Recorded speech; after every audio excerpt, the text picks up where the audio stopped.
Hi, everybody. I just wanted to talk to you a little bit about what an angle actually is.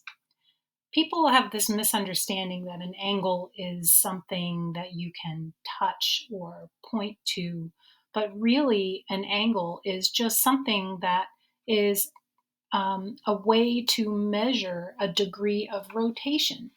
Let's say this is you and you're walking around town and you're looking off to this side over here and you see somebody over here that was of interest to you and you were saying hello. But then suddenly this building over here caught your eye. When you think about you turning your head, okay, now that didn't work.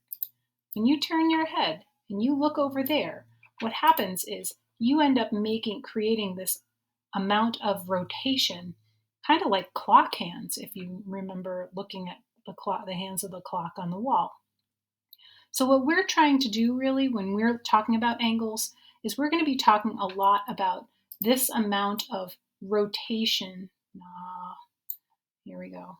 This amount of rotation around from one place to another, from one direction to another direction. This is a pretty big angle. This would be an obtuse angle, right? Down here, if I click on this again, I could make this a probably close to right angle right here.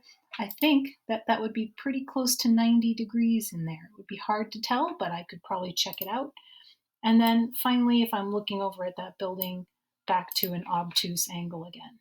Well, maybe my friend starts walking closer to the building too. And so now my friend is actually getting closer and closer to the building.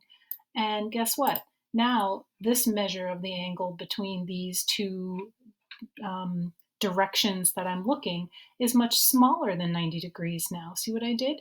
Even though that the length or the distance away changed, the amount of rotational measure between these two things has changed. And now this is a smaller amount. So now I've got an acute angle.